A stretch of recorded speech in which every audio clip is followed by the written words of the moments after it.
Hello दोस्तों, कैसे हो आप सब। मेरा नाम है राधिका। उम्र 28 साल, शादी की 4 साल हो गए हैं। लोग कहते हैं मैं गोरी हूँ। कद 5 फुट 4 इंच, कमर पतली जैसे दूध की मटकी हो। मेरी साड़ी का पल्लू हमेशा थोड़ा खसिका रहता है, गलती से नहीं आदत से।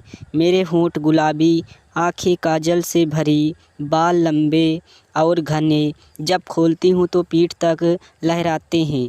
मेरे देवर का नाम है वकीराम। उम्र 24, कॉलेज ख़त्म करके घर पर हैं, काम ढूंढ रहा है। उसकी बॉडी जमी वाली, चौड़ी छाती, मजबूत बाजू और हंसता है तो दांत का चमकते हैं। और मैं जब भी उसकी तरफ देखती हूँ उसकी नज़र मेरी साड़ी पर अटक जाती है, जैसे कुछ ढूंढ रही हो। हमारे घर में मैं और वरीराम अकेले रहते हैं। दानी में सास ससुर खेत पर चले जाते हैं। मैं रसोई में होती हूँ और लैपटॉप लेकर सोफे पर बैठकर मैं जब बर्तन धोती हूँ वकीरम मुझे देखता है। मैं आईने में चुपके से चेक करती हूँ। एक दनी मैंने चाय बनाई गरम गरम और उसके पास ले गई। मैंने कहा, वकीराम चाय पी लो, ठंडी हो जाएगी। वे उठा, मेरे हाथ से कप लिया। उसकी उंगलियां मेरी उंगलियों से टकरा गई।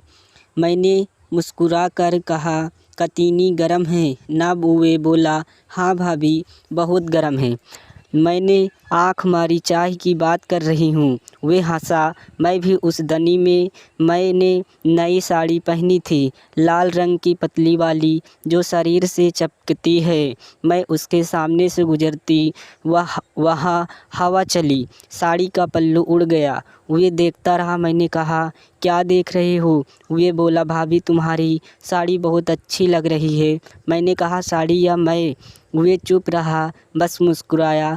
मैंने रसोई में गई। उसने पीछे से आवाज़ दी, भाभी कुछ मदद चाहिए। मैंने कहा, आ जाओ। वे आया, मेरे बगल में खड़ा हो गया, इतना करीब उसकी सांसें मेरे गाल पर लग रही थी।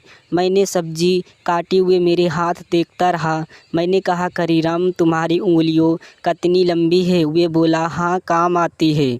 मैंने हंस कर कहा, हंसकसी काम। वे बोला, जो तुम कहो। मैंने सब्जी का टुकड़ा उसके मुंह में डाला। वे चबाने लगा। उसकी जीभ मेरी उंगली से छू गई। मैंने कहा, स्वाद कैसा है। वे बोला, मीठा है। मैंने कहा, सब्जी में नमक डाला है। वे बोला, फरी भी मीठा है।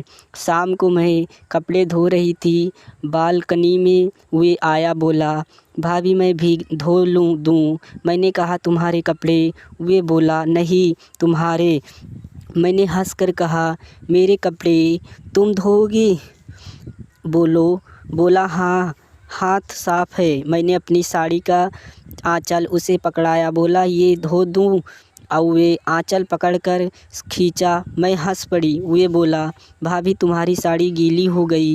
मैंने देखा, सच में पानी की छिट्टे लगी रही थी। मैंने कहा, अब क्या करूं। वे बोला, बदल लो। मैंने कहा, तुम मुंह फेर लो। वे फेर लिया। मैंने जल्दी से दूसरी साड़ी पहनी। वे पीछे से बोला, हो गया। मैंने कहा, हाँ हो गया। वे मुड़ा, मेरी नई साड़ी देखी, बोला, ये भी अच्छी ही है, अब बहुत अच्छी है।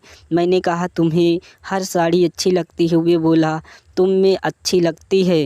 रात को खाना खाते वक्त मैंने उसके सामने वाली कुर्सी पर पैर रख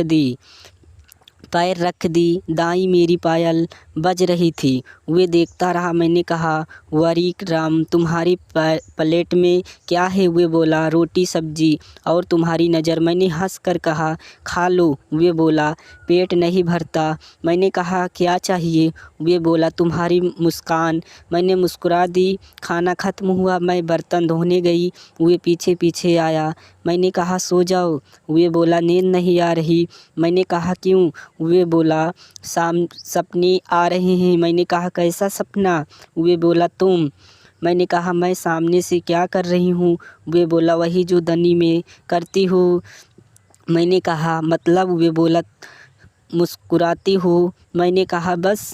वे बोला, और भी। मैंने कहा, क्या हो। चुप रहा। अगले दिन सुबह मैं नहाकर आई, बाल गीले, साड़ी हला सी हल्की सी चिपकी हुई वे सोफ़े पर मुझे देखता रहा। मैंने कहा, क्या देख रहे हो? वे बोला, भाभी तुम्हारे बाल कतीने में अच्छे लग रहे हैं।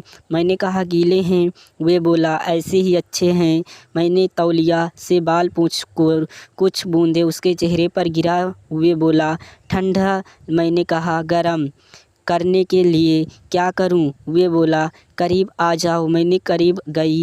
वे मेरी सांस उसके गाल पर लग गई। मैंने कहा, अब? वे बोला, गरम हो गया। मैंने हंसकर कहा, चाय पी लो। दोस्तों, कैसी लगी आपको ये कहानी? आशा करता हूँ कि ये कहानी आपको ज़रूर पसंद आए। अगर पसंद आए हो तो आप चैनल को लाइक और सब्सक्राइब करके हमें कमेंट में ज़रूर बताना।